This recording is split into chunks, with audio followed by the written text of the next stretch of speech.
Alexandria, Virginia, November 24th, 2005. The kitchen smelled like coffee.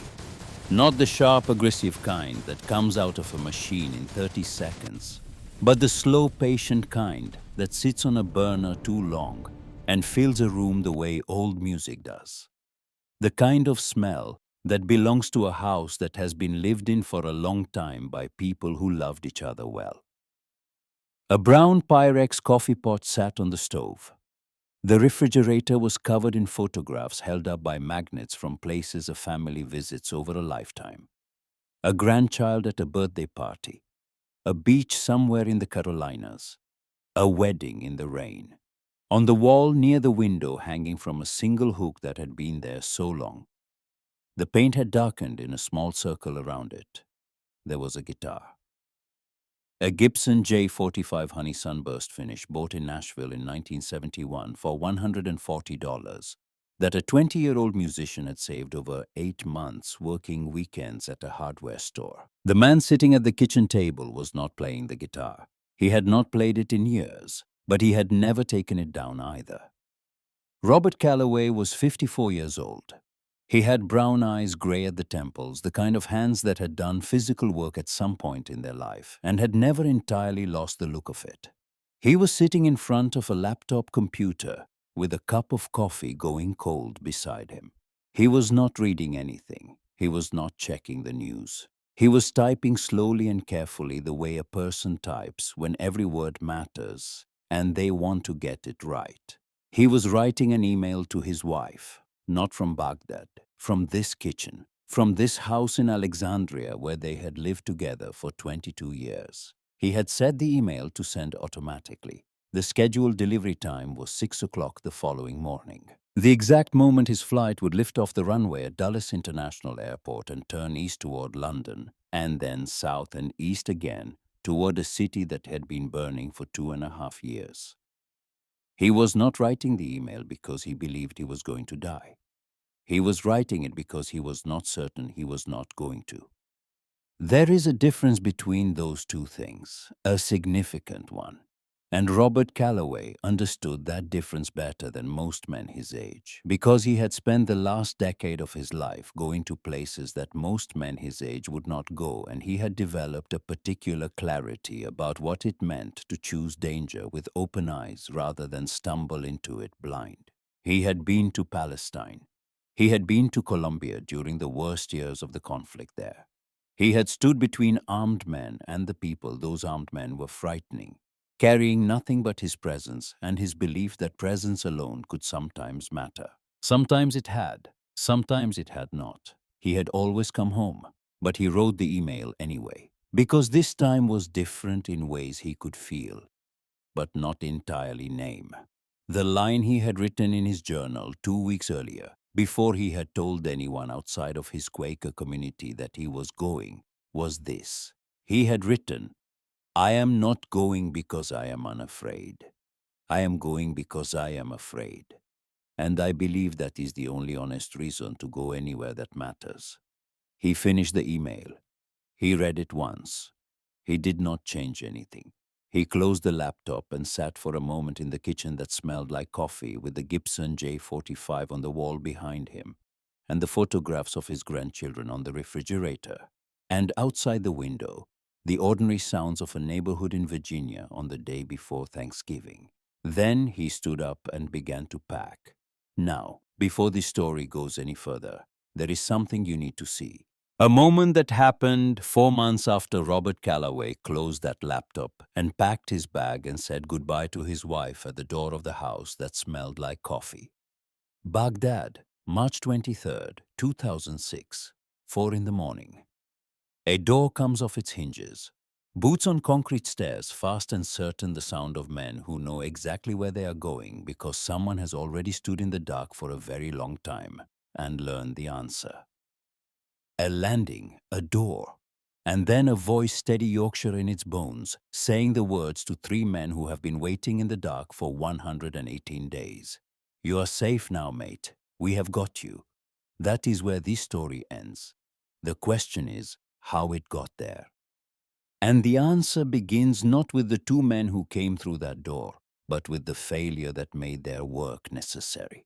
With a 62-year-old engineer from Liverpool named Kenneth Bigley, and with 22 days in the autumn of 2004 that changed everything about how a small and elite regiment thought about finding people in a city determined to swallow them.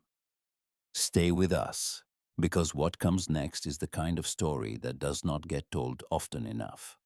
About what patience can do that money cannot.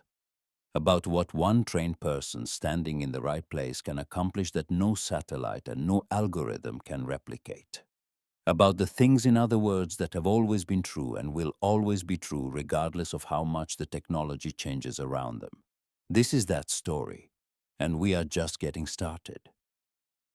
Robert Calloway did not go to Iraq alone. There were 3 other men with him, and each of them deserves to be understood as a person before this story asks anything more of them. Arthur Whitmore was 74 years old. He was a retired professor of medical physics from the University of London, where he had spent 4 decades researching the application of radiation to cancer treatment. The kind of work that saves lives in small, invisible ways that most people never hear about, and that accumulates over a career into something enormous, even if no single moment of it makes the news. He had 7 grandchildren. His wife had died in 2001. After she was gone, he had found that the quiet of retirement, which had seemed like a reward when he was working, felt more like an empty room. He had gone to Palestine. He had gone to Bosnia. He had come back from both. His adult children had begged him not to go to Iraq. He had smiled at them with the gentle patience of a man who had already decided, and said that he thought he could probably manage a few months. Daniel Mercer was 41 years old from a small town in Ontario, the kind of town built around a single industry that employs 2/3 of the men and defines the identity of everyone who grows up there. He had worked in a paper mill for 10 years before finding his way to the Catholic worker movement and the practice of intentional community, which is a way of saying that he had chosen to live among the people that organized society tends to forget. He had large hands from the mill work and a gift for keeping people calm in difficult circumstances that had less to do with what he said than with how he said it quietly, steadily, as if he had already decided that panic was not useful and had crossed it off the list. Rajan Dhillon was the youngest, 32 years old, born in New Zealand, raised in Montreal, trained as an electrical engineer.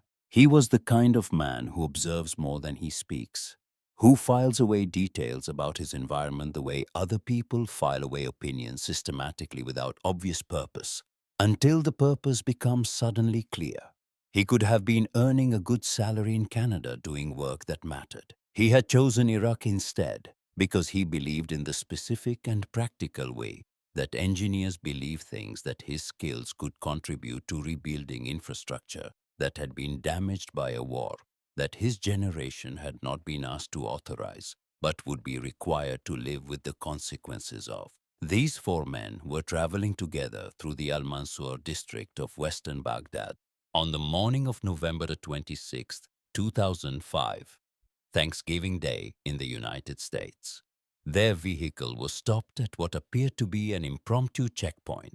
The entire abduction took less than 3 minutes. The vehicle was found 6 hours later, abandoned, wiped clean. No useful fingerprints. No witnesses willing to speak. No functioning security cameras in the immediate area. 4 men had been driving through a neighborhood in a city of 7 million people. And then, with the efficiency of something that had been done many times before, they were simply gone. Within 24 hours, 3 governments had activated their crisis response mechanisms. In London, the Cabinet Office briefing room convened. The Foreign and Commonwealth Office assigned a dedicated hostage negotiation team. MI6 began working every source it had in Baghdad through its station, which was one of the most active in the service's history at that point. In Ottawa, the Canadian Department of Foreign Affairs established a crisis center. In Washington, the State Department's Counterterrorism Office coordinated the American equities in the case, while the CIA's Counterterrorism Center began working the intelligence problem. And at Baghdad International Airport, in a compound that most people who flew in and out of the airport every day did not know existed, A highly classified SAS squadron, known as Task Force Black, was given a single instruction: find them. Task Force Black had been rotating through Iraq on 6-month deployments since the early days of the war. It was not bigger than the American operation. It was far smaller.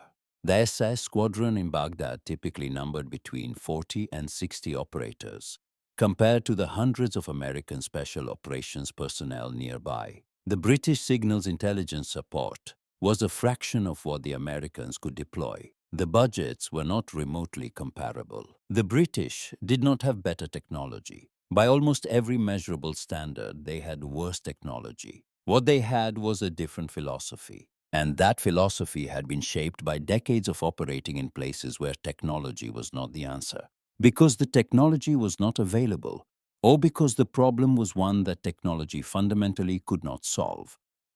Northern Ireland, Oman, Sierra Leone, the Balkans. For 30 years, the Special Air Service had been running agents cultivating sources and building human intelligence networks in hostile urban environments, where the only tool that worked was a trained person building a relationship with another person over time. The man who embodied that philosophy most completely in Task Force Black's intelligence cell was not young. RSM Colin Hayward was 55 years old, and the knee that an IED in 2003 had damaged badly enough to end his time in the field still gave him trouble on cold mornings. But his time on the streets of Belfast running sources through the worst years of the Troubles had given him an understanding of how human intelligence actually worked that no amount of money or satellite coverage could replicate. Sergeant Gareth Price was 38 years old. He had been with the regiment for 15 years. He had grown up in Merthyr Tydfil in South Wales, the kind of town that the 20th century had built around coal and then rebuilt around the memory of coal after the mines closed in 1984. And the thing that had defined the place for 100 years simply stopped. His father had worked underground for 30 years. The skills that environment produced: patience in confined spaces, attention to sounds and small changes in the environment, the ability to remain calm and focused when the situation outside your control was deteriorating, turned out to translate with remarkable fidelity to a different kind of difficult work in different kinds of difficult places. Price was not a man who spoke often or at length.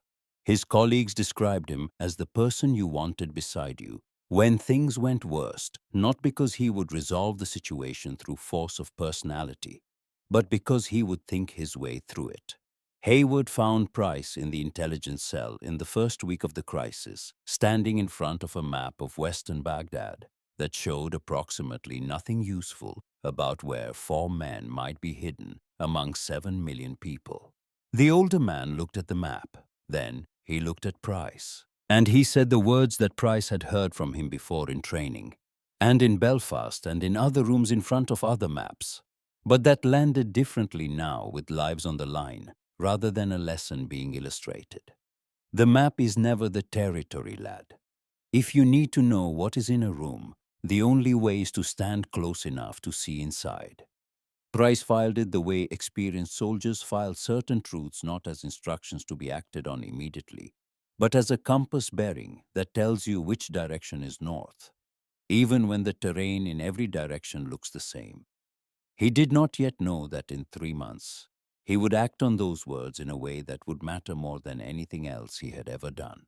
He did not yet know any of that. What he knew was that somewhere in the western part of the city, 4 men were alive, and that everything tried before in situations like this one had failed. And to understand why it had failed, and why what came next succeeded, we have to go back 1 year earlier. To a 62-year-old engineer from Liverpool, and to 22 days that changed everything.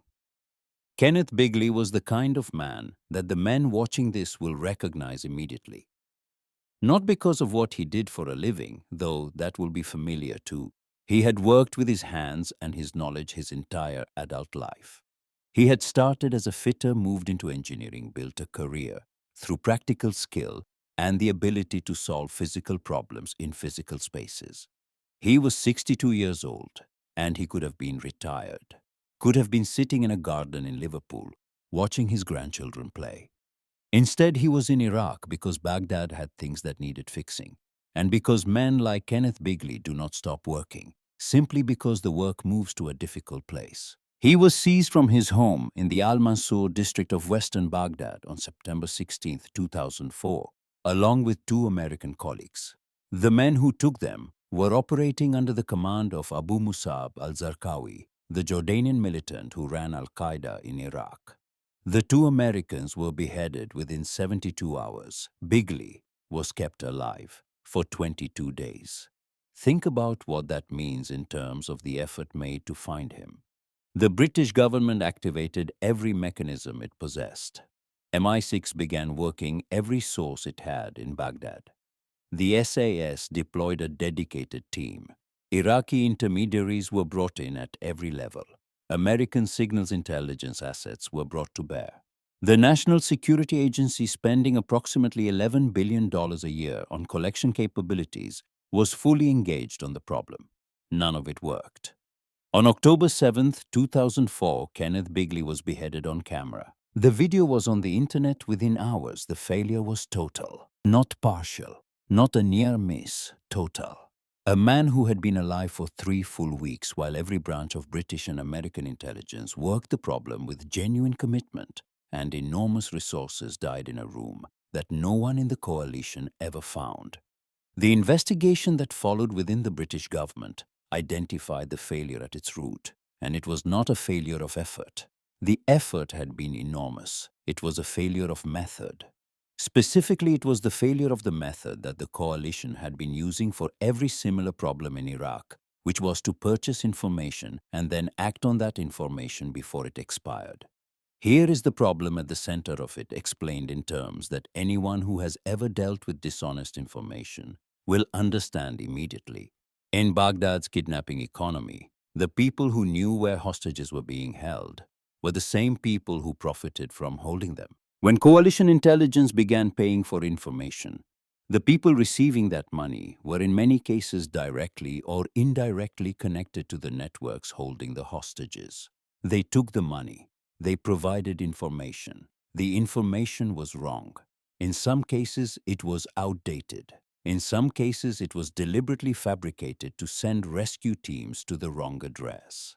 And in at least 2 cases documented between 2004 and 2006, the information led coalition forces to addresses that had been prepared in advance, with improvised explosive devices planted specifically because the captors knew a raid was coming and had decided to use the intelligence cycle itself as a weapon against the people running it.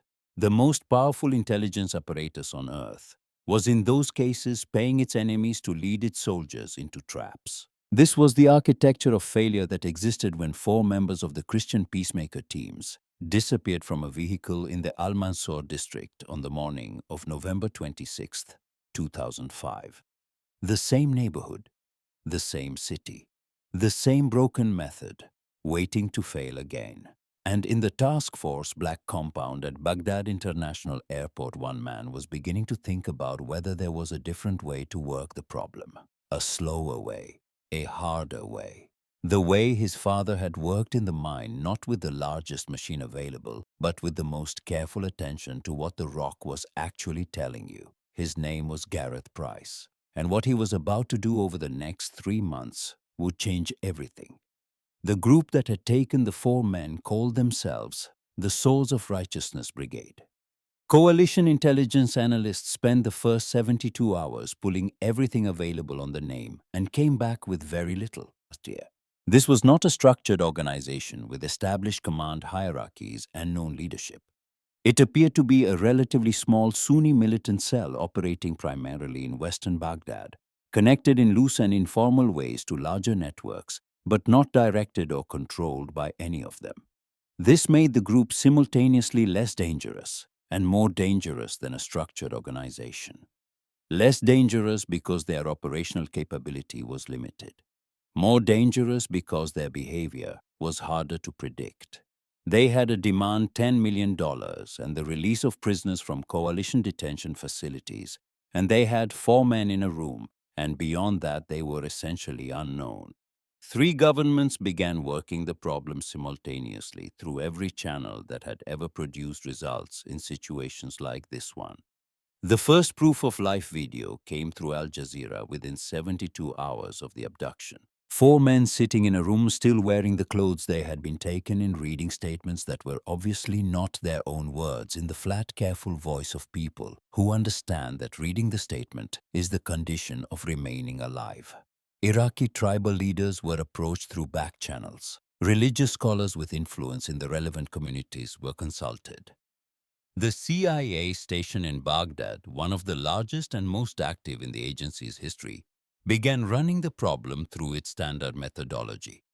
Money was made available for informants. Sources were activated. The approach was the same approach that had been applied to every similar problem in Iraq since the war began, and it was the approach the agency knew how to do, which was to purchase information and act on it as quickly as the operational cycle allowed. It produced exactly the results it had always produced: leads that went cold, addresses that were empty. The intelligence cycle running too slowly to keep pace with captors who moved their prisoners every 72 to 96 hours. By the time a piece of information passed from a source through a handler, through the station, through the joint task force, through the planning cycle to the assault force, the window in which it was accurate had already closed. Most raids took longer than that to execute from the moment the initial intelligence was received. The hostages were gone before anyone arrived. Meanwhile, four men sat in rooms that changed every few days. Robert Calloway managed the early weeks the way he managed most things, by going inward. There was a practice in the Quaker tradition he had belonged to for 15 years called centering away, of getting quiet enough inside to hear what was actually true, rather than what fear was telling you was true. He did it now in rooms whose walls he could not see.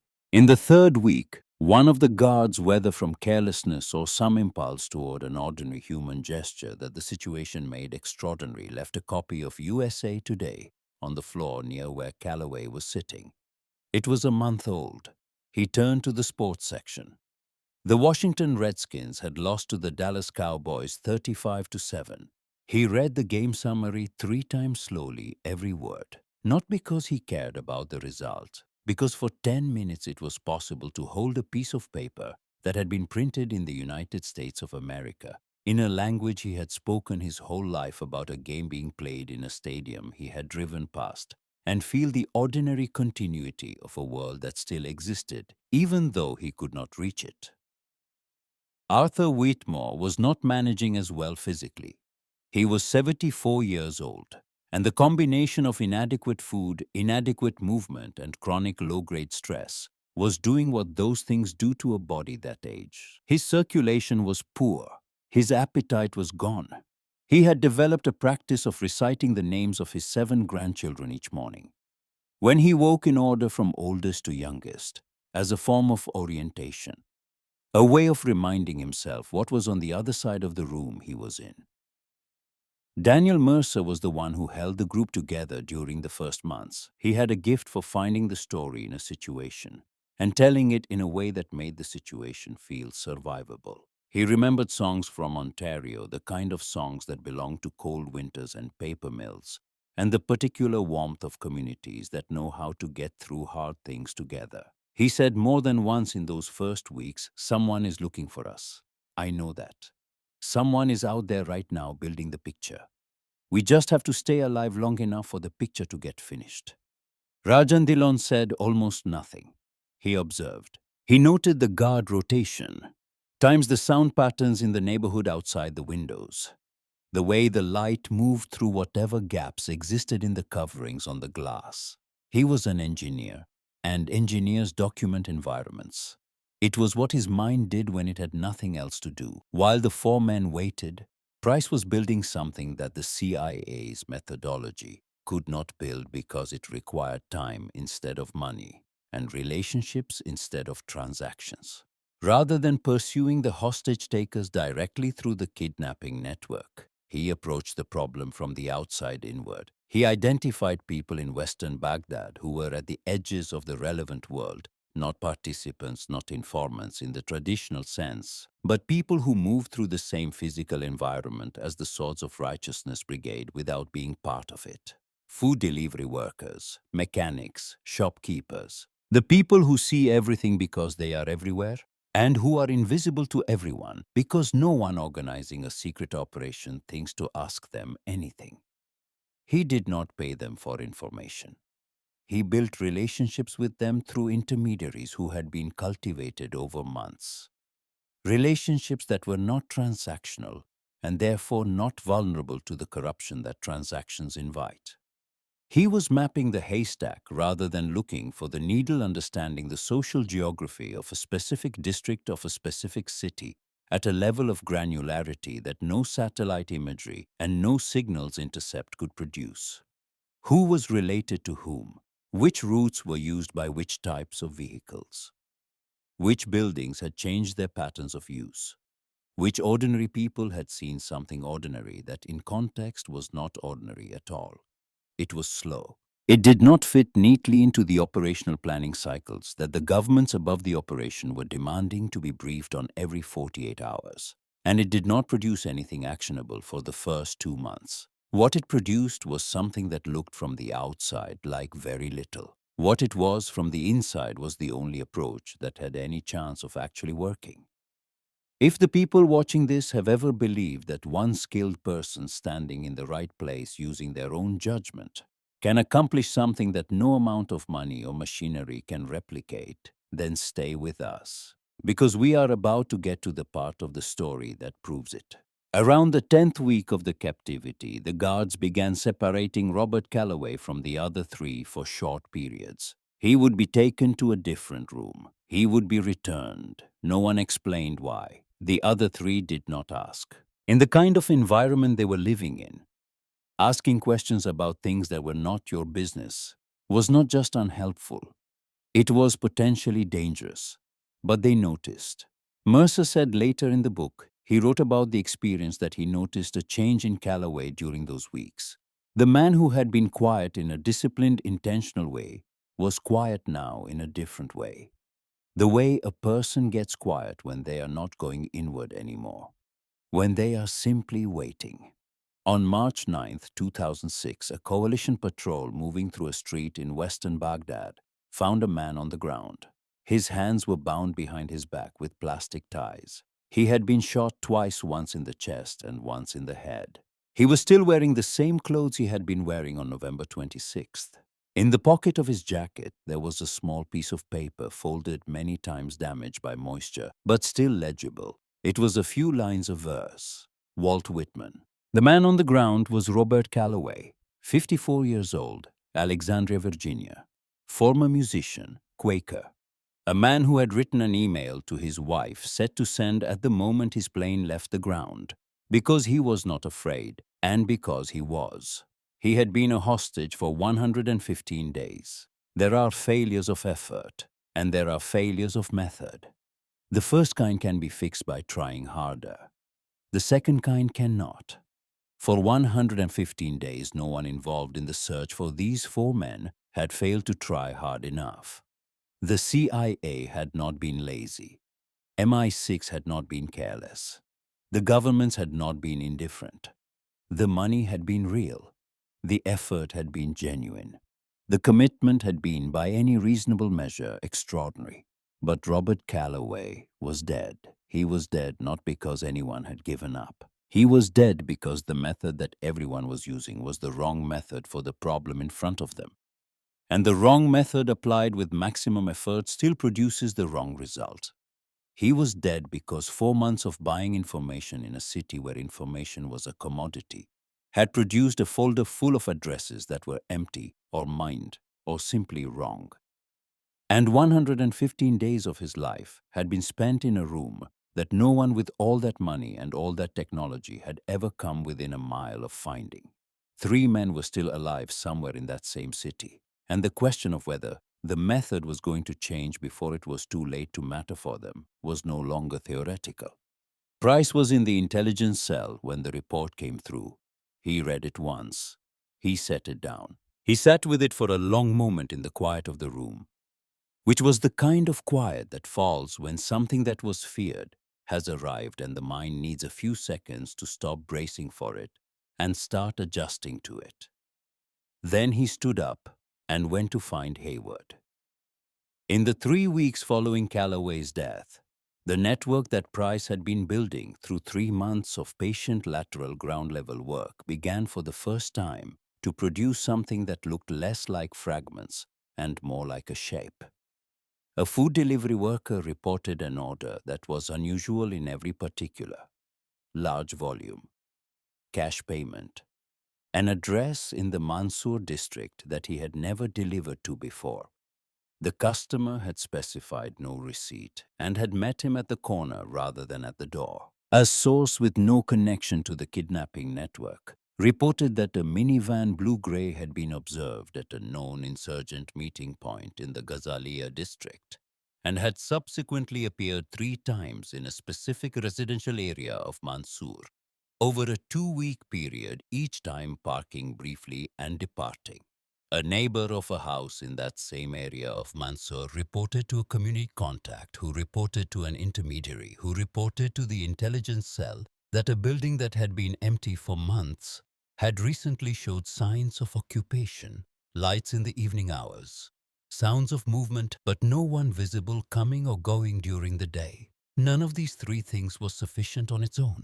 Any one of them taken alone would not have justified the risk of the next step. Together, they pointed toward a specific area of a specific district with a resolution that 3 months of purchased intelligence had never produced. The picture was not finished, but it was close enough to do something that the previous method had never allowed for. Close enough to send someone to confirm it with their own eyes. Price brought the proposal to Colonel James Ashworth, a close target reconnaissance. 2 operators moving into the Mansour district, establishing observation positions within close proximity to the suspected building and confirming or denying the presence of the hostages through direct human observation. Not a raid, not an assault. 2 men watching a door for long enough to know what was on the other side of it. Ashworth listened without interruption. Then he asked the question that the situation required him to ask. If the 2 operators are compromised, I lose them, and the hostages are killed within the hour. Tell me why I should accept that risk, rather than moving on the best intelligence we have now. Price gave the only honest answer available. Because the best intelligence we have now is not confirmed. If we move on it and we hit the wrong address, the captors will know we are close and they will move the 3 remaining hostages immediately. We will never find them again. The close target reconnaissance either confirms our picture and gives us a precise target, or it tells us we are wrong and we need to keep building. Either outcome is better than a raid on an address we cannot verify. Ashworth looked at him for a long moment. Then he nodded. That night, Price found Hayward in the equipment room at 11 o'clock. The older man was checking a piece of kit that did not need checking, which was the thing Hayward did when he was waiting for something and did not want to be seen waiting. Price told him they had been authorized, that he and Fletcher were going in the following morning. Hayward set down the piece of kit. He looked at Price for a moment with the expression of a man reviewing everything he knows about a situation and deciding that what he knows is sufficient. Then he said the words quietly without ceremony, as if they were not the most important thing he could say in this moment, but simply the truest. The map is never the territory, lad. If you need to know what is in a room, the only way is to stand close enough to see inside. Price looked at him. He nodded once. Then he went to find Corporal Ian Fletcher, and they spent 2 hours going over everything the picture had given them, until it was as fixed in their minds as anything they had ever memorized. Every reported sighting, every pattern of movement, the food delivery routes, the building that had been empty and was not empty anymore. They memorized it the way operators memorize things before an operation, where writing it down is not an option. Completely. In order. Attached to physical references and visual anchors that the brain can retrieve under stress. Then they went to sleep, because in a few hours they were going to walk into the Mansour district of western Baghdad with nothing but their training and their eyes, and everything depended on what they found. They left before dawn, not because the darkness made them invisible. Darkness in a city at war makes everyone more visible to the people who are watching for movement, and in western Baghdad in the spring of 2006, there were always people watching. They left before dawn because the early morning hours are when a neighborhood transitions between its nighttime rhythms and its daytime ones. When the men who have been awake all night are tired, and the men who will be awake all day have not yet settled into their alertness. A brief window in which the ambient attention of a hostile environment is not absent but slightly less focused than it will be in an hour. Price drove. Fletcher sat in the passenger seat. The vehicle was a beat-up white Toyota pickup of the kind that existed in tens of thousands across Baghdad, the default transportation of contractors, tradesmen, and anyone else who needed to move through a city without announcing anything about themselves. The clothes they wore were local. The cover they carried was simple, the kind of cover that does not require elaborate maintenance because it is essentially true. Two men who work with their hands going somewhere to do something practical. They did not speak much on the drive. Everything that needed to be said had been said the night before. What remained now was the work itself. Price had done close target reconnaissance in Northern Ireland in conditions that were in some ways more demanding than this. Belfast in the early 1990s was a city where the people who needed watching had been watching back for 20 years. He had sat in hides on the Falls Road. He had learned from Hayward and from men like Hayward that the discipline required for this kind of work is not primarily physical. It is mental. The ability to remain completely present and completely still for periods of time that the body finds unreasonable without the restless mental activity that expresses itself in small movements and small sounds. He had learned it until it was no longer a discipline, but a state he could enter the way other men enter sleep, by choosing to and then doing it. They parked 3 streets from the target area and walked the rest of the way separately, taking different routes, arriving at their respective observation positions from different directions and at different times. Two men approaching the same point from the same direction are two men.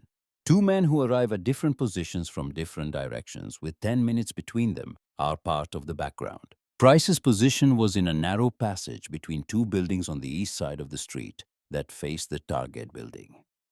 He settled in at 6:47 in the morning. He did not move for the next 12 hours.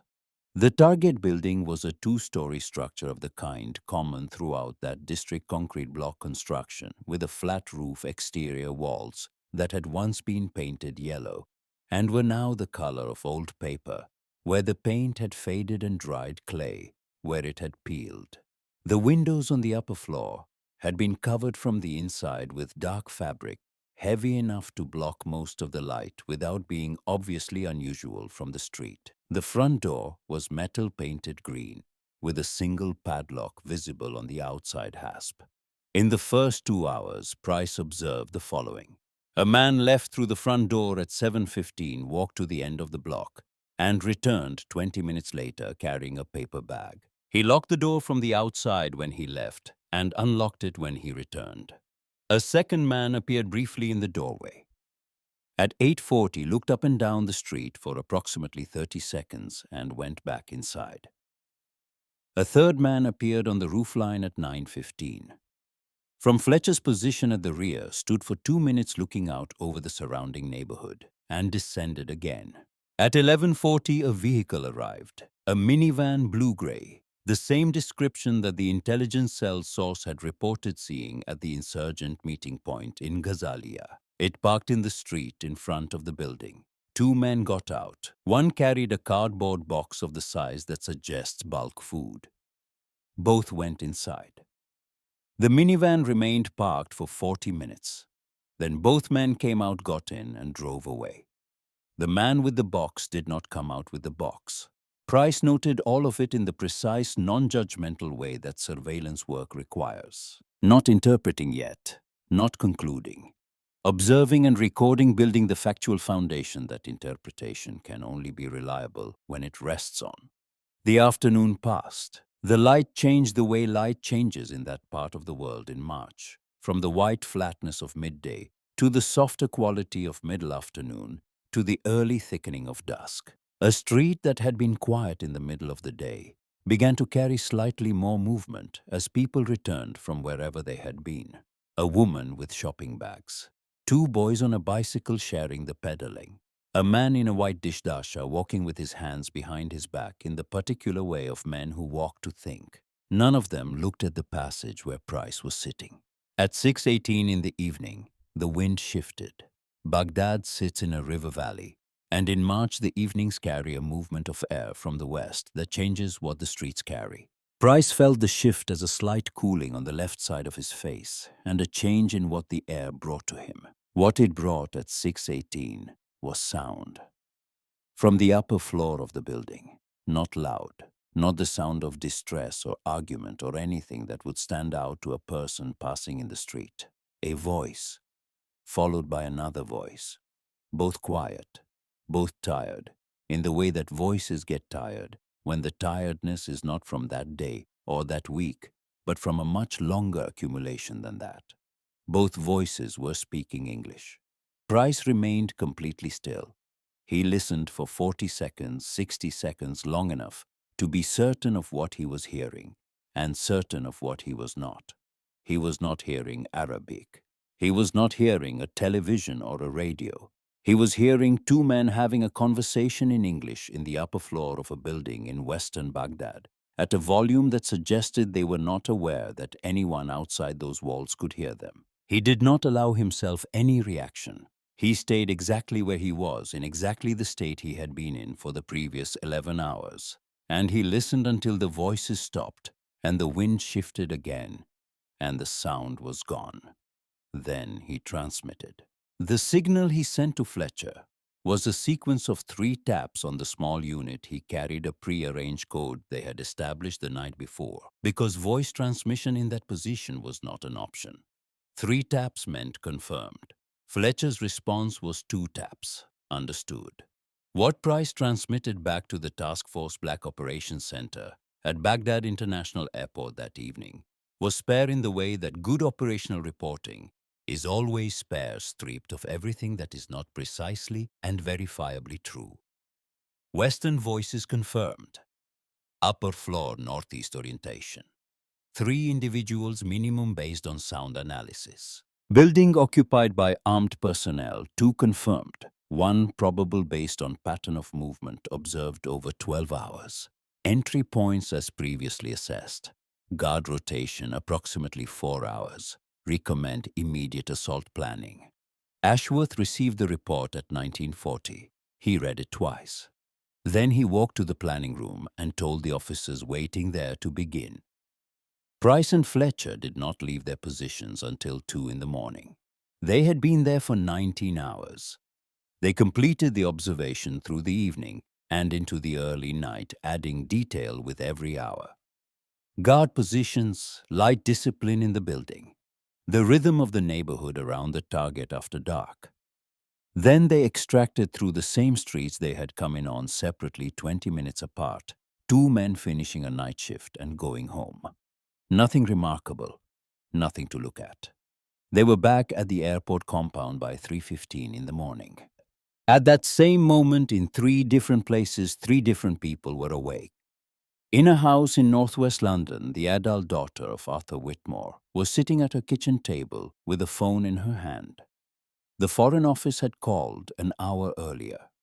Possible development, unconfirmed, do not tell anyone. She had hung up and sat down and had not moved since. She was counting her father's grandchildren in her head, 7 of them in the order of their ages, which was the thing her father had told her he did every morning when he woke up, in wherever they were keeping him. In Alexandria, Virginia, the screen of a laptop on a kitchen table showed an email inbox. The email at the top had been sent on November 25th, 2005. The subject line was blank. It had been opened many times. It had not been deleted. The kitchen smelled like coffee because the woman who lived in the house had found over the past 4 months that making coffee in the morning and leaving it on the burner was a way of keeping the kitchen from feeling like a room where something was permanently absent. The Gibson J45 hung on the wall. The photographs were still on the refrigerator and at Baghdad International Airport in a planning room, where the maps were still spread across the table from the briefing. 4 hours earlier, Colonel James Ashworth was reading Price's reconnaissance report for the fourth time, not because he had not understood it, because he wanted it to remain exactly as clear in his mind as it had been when he first read it. Confirmation in the northeast corner of the upper floor. Guard positions, entry points. Pattern of life observed over 19 hours by a man who had been close enough to hear the voices inside. He folded the report. He looked at the clock. 3 hours and 40 minutes. Hayward was standing at the gate when Price came through. He looked at Price as Price came through and did not ask. He could see what he needed to see in the way Price was carrying himself. Not triumphant, not relieved. Just finished the way a craftsman looks when the work is done and done properly. Price stopped in front of him. He looked at the older man and said the words quietly. The words Hayward had given him in Belfast and in Bosnia, and in this compound, in this city, and twice more since then, the words that were now, for the first time, the words of a man reporting on something he had just done rather than been told to do. You were right. The only way to know what is in a room is to stand close enough to see inside. Hayward nodded once. Then he handed Price his cup of tea and went inside to find his own bed. The assault was planned in a single working session that lasted until 6 in the morning. What is relevant is the speed of it and the precision of it, and the degree to which the quality of the intelligence that Price and Fletcher had brought back made the planning possible in a way that all the intelligence of the previous months had not. Because what Price had given the assault team was not a set of coordinates and a name. He had given them a building he had watched for 19 hours. He had given them guard positions observed across multiple rotation cycles. He had given them entry points assessed from close range in real conditions, not on a map, not through a drone camera at altitude, but from a passage 100 meters away with his own eyes and his own judgment about what was feasible and what was not. Colonel Ashworth briefed the force at 7 in the morning on March 23rd. The assault was scheduled for the pre-dawn hours of that same day.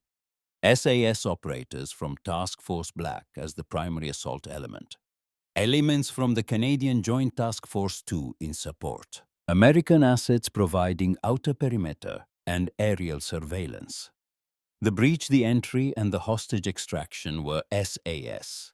The window was tight. Every hour that passed after a close target reconnaissance is an hour in which the picture begins to decay. The captors did not know they had been watched, but they would move again. The question was when. The assault force launched at 3:40 in the morning. The vehicles moved through streets that were as quiet as Baghdad ever gets. The convoy moved without lights in the final approach, guided by the knowledge that Price and Fletcher carried in their heads. The vehicles stopped. The operators dismounted with the quality of motion that belongs to people who have stopped managing their own speed and simply do what the situation requires. Price led the primary element to the front entrance, the green metal door with the padlock on the hasp. He had looked at that door for 19 hours. He knew its dimensions and its weight and the sound it would make when it was breached. And he knew that the room beyond it was approximately 4 meters deep before the staircase that led to the upper floor. Fletcher took the secondary element to the rear. There was no external signal between them. There was a time agreed the night before, and when the time came, both elements moved. The door was breached. Price counted the steps to the staircase. 4 meters, 6 steps turn left.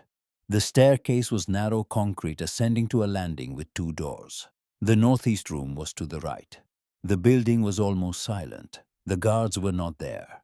The positions that Price had observed over 19 hours of surveillance were empty. Whether they had left on a scheduled rotation that happened to fall in the gap between the end of Price's observation and the launch of the assault, whether they had received some warning, Whether some combination of circumstances had simply cleared the target in those final hours was a question asked many times afterward and never definitively answered.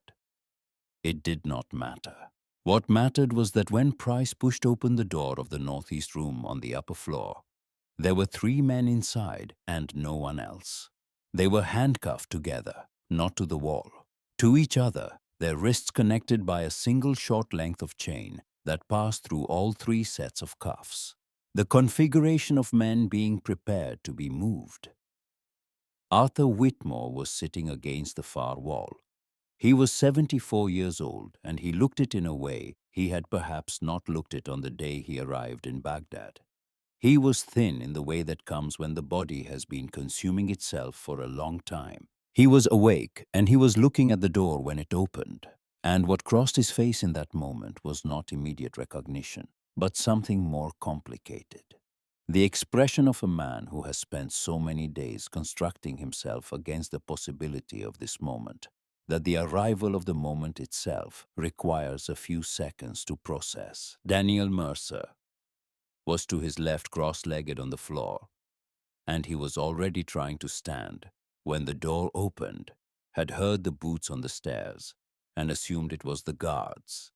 The assumption that 118 days of the same sound had trained him to make.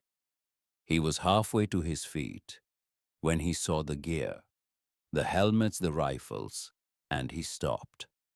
An operator moved to them and knelt and produced a bolt cutter for the chain. He looked at Mercer, and he said the words that Mercer would write about in his book and speak about in interviews for years afterward. "You are safe now, mate. We have got you." Mercer said later that he did not believe it. Not for the first 2 or 3 seconds. He had been in the room long enough that his body had essentially stopped believing in rooms that open from the outside. He looked at the operator, and he heard the voice, the specific accent of it. Yorkshire flattened by years of service into something more neutral, but not entirely. And he understood in a way that arrived not as a thought, but as a physical sensation moving through him from his feet upward, that it was real. Rajan Dhillon had not moved at all. He was sitting with his back against the right-hand wall, in exactly the way he had probably been sitting for the previous several hours, very still, very self-contained. Conserving what he had in the way, a man conserves what he has when he has been doing it long enough that it is no longer an effort, but simply a condition of existence. He watched the operators work. He watched the chain come off. He did not speak. Arthur Whitmore could not stand up. The operator who moved to him understood immediately and did not make it complicated. He put his arm around the older man's back and found that the legs would not bear the weight, and adjusted without comment, bringing Whitmore's arm over his shoulders and supporting the full weight of a 74-year-old man whose legs had not properly supported his own body in more than 3 months. The transit from the room to the vehicles took less than 4 minutes. When Whitmore was placed in the back of the armored vehicle and the door closed and the engine started and the convoy began to move, one of the operators turned on a small interior light to check his condition.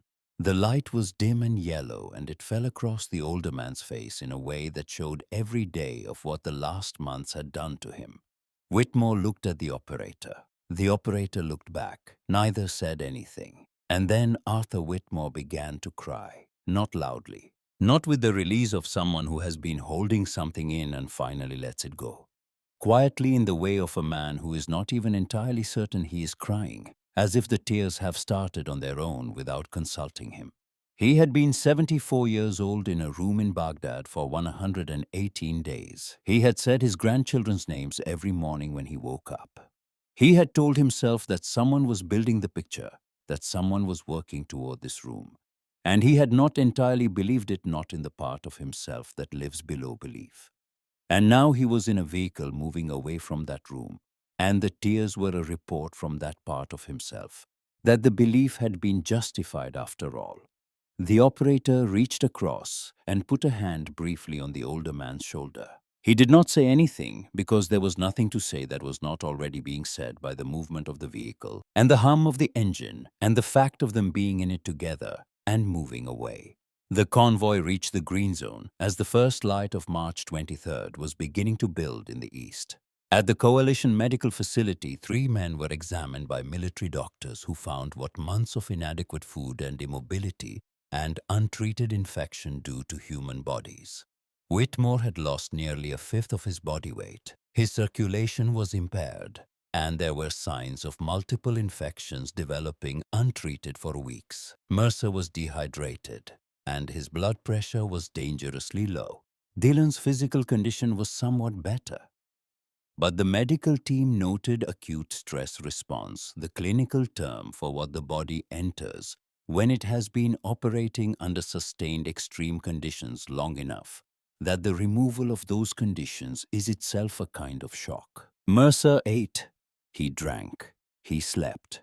He woke and ate again. He said later that he had no memory of what the food was. He remembered only that eating it was confirmation that he was not in that room anymore. Dillon did not speak for several hours. He sat. He watched things. When a nurse asked if he was all right, he nodded. That was the extent of his communication for a long time. Whitmore told the doctor who examined him that he had been certain he was going to die in that room. He said it without drama as a statement of fact. He had been certain. He had made his peace with it in whatever way a 74-year-old man makes peace with a fact he cannot change. And then it had turned out not to be true, and the certainty of that not being true was in some ways almost as difficult to absorb as the certainty of the alternative had been. Price and Fletcher returned to the Task Force Black compound as the sun came up over Baghdad. Within 48 hours, both men were back on the streets of the city working a different problem.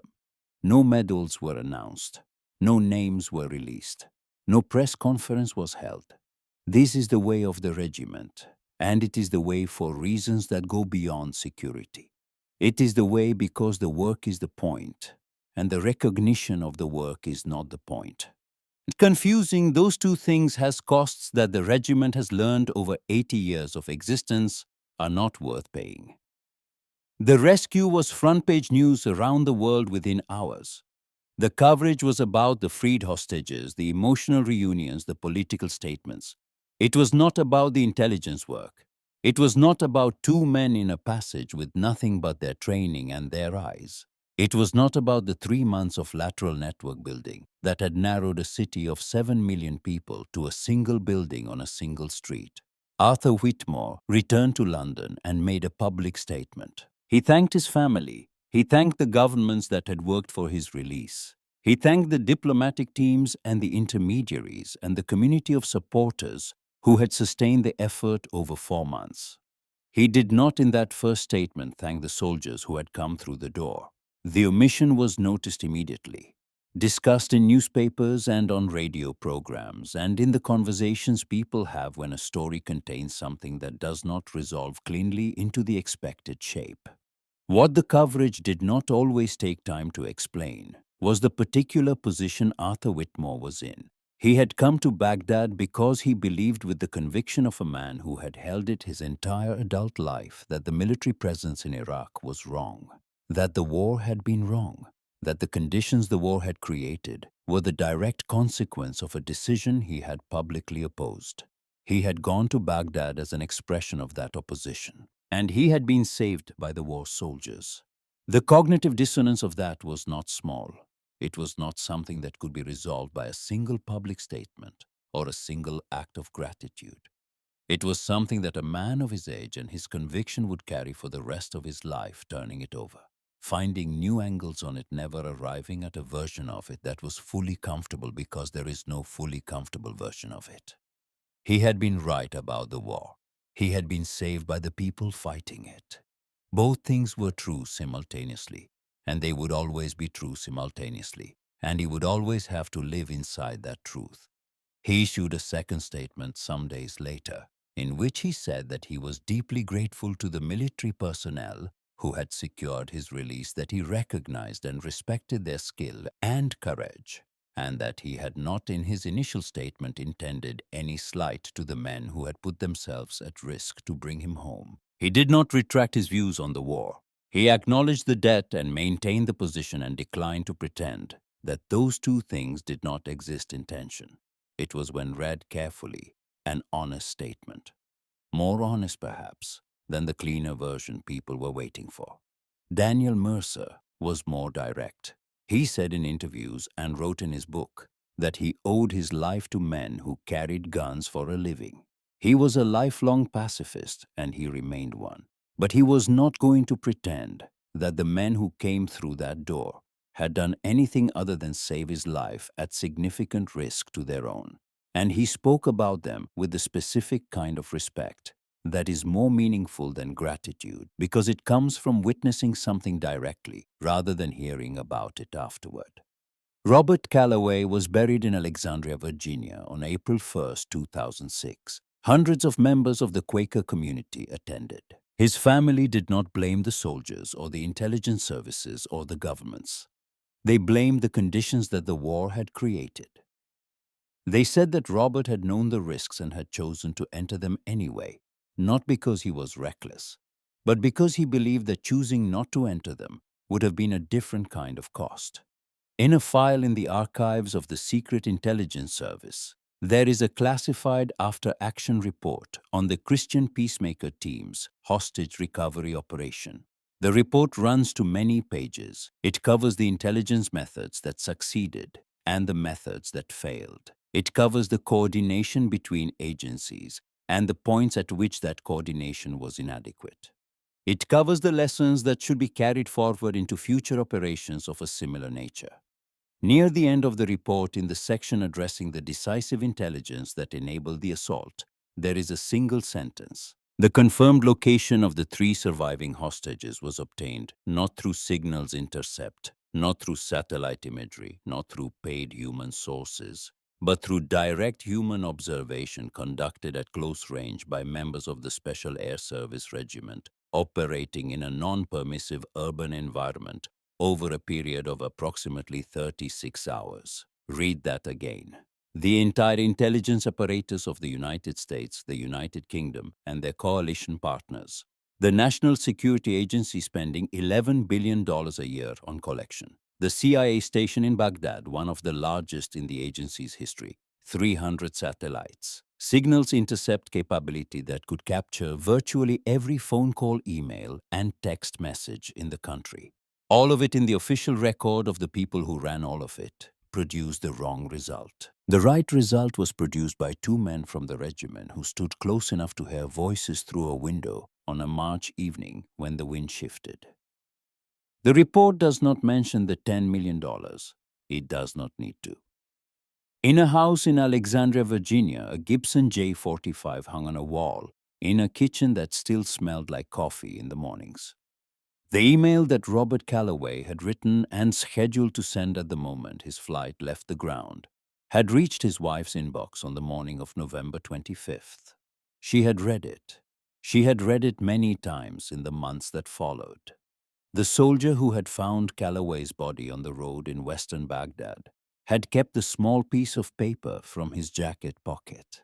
He did not know whose body it was. He brought the paper home with him at the end of his deployment and placed it on a shelf in his house in Georgia next to a photograph of himself in uniform, because it was not the kind of thing he could throw away, and he did not yet know what else to do with it. The paper said in handwriting that was slightly blurred by moisture, but entirely legible, "I am large. I contain multitudes." Calloway had contained all of it. The fear and the decision to go anyway. The belief in the power of presence and the knowledge that presence has limits. The certainty that what he was doing mattered, and the uncertainty about whether he would come home. He had written that line in his journal before he left Alexandria. He had folded it and put it in his pocket and carried it through 115 days in rooms whose walls he could not see. Arthur Whitmore lived. He returned to his family and to his grandchildren, and to the muted, ordinary heroism of getting through the rest of a life that had been interrupted and returned. Daniel Mercer wrote his book and continued the work he had always done and said in every interview that he was not going to pretend he had not been saved. Rajan Dhillon returned to Montreal and for many months did not speak publicly about any of it. And Gareth Price, the son of a miner from Merthyr Tydfil, the man who had sat in a passage in western Baghdad for 19 hours, on the strength of what a picture built over 3 months from patient lateral ground-level work had suggested might be true, went back to his job. No name, no announcement, no ceremony. Within 48 hours, he was on different streets with a different problem. That is how the regiment works. And it is how it works for a reason that has nothing to do with modesty and everything to do with what Hayward had always known and what Price now knew, the way you know something that has been demonstrated rather than described. The work is the point. What the two SAS operators did in the spring of 2006 was not a mystery. It was craft. The product of institutional memory running back through Belfast and Borneo and the North African desert of 1941, when a man named David Sterling decided to build something that could solve problems that conventional force could not. Problems that required patience rather than resources, proximity rather than altitude, human judgment rather than algorithmic processing. The question that the rescue of the 3 surviving CPT hostages leaves behind is not whether 2 men with training and patience can accomplish what $10 million and 300 satellites cannot. They clearly can. That was demonstrated on the morning of March 23, 2006 in a room in the Mansour district of Baghdad in under 5 minutes without a single shot fired. The question is what we are willing to understand from that demonstration. Whether we are willing to sit with the implication of it, which is that there are categories of problems in the world that do not yield to scale, that cannot be resolved by making the system bigger or faster or more expensive, that require instead the slower and less glamorous and ultimately irreplaceable contribution of a person who is willing to stand close enough to the thing they need to understand to see it with their own eyes. Price had grown up in a house in Merthyr Tydfil, where his father came home from the mines at the end of every shift, knowing exactly what he had done and exactly whether he had done it right. Because the rock either moved or it did not, and the tunnel either held or it did not. And there was no abstraction between the work and the result. He had taken that understanding into the regiment. He had taken it into the passage in western Baghdad.